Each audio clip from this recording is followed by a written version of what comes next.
Hello everyone, let me explain this simple car game built in C using Relay. The game window is divided into three lanes. The player controls a blue car that can move left or right using arrow keys. A red obstacle car falls from the top of the screen.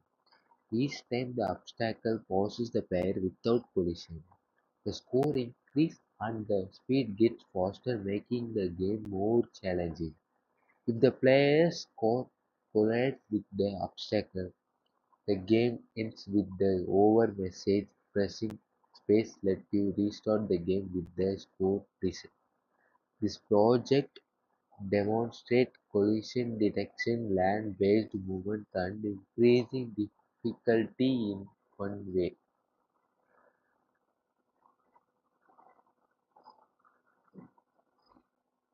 Thank you.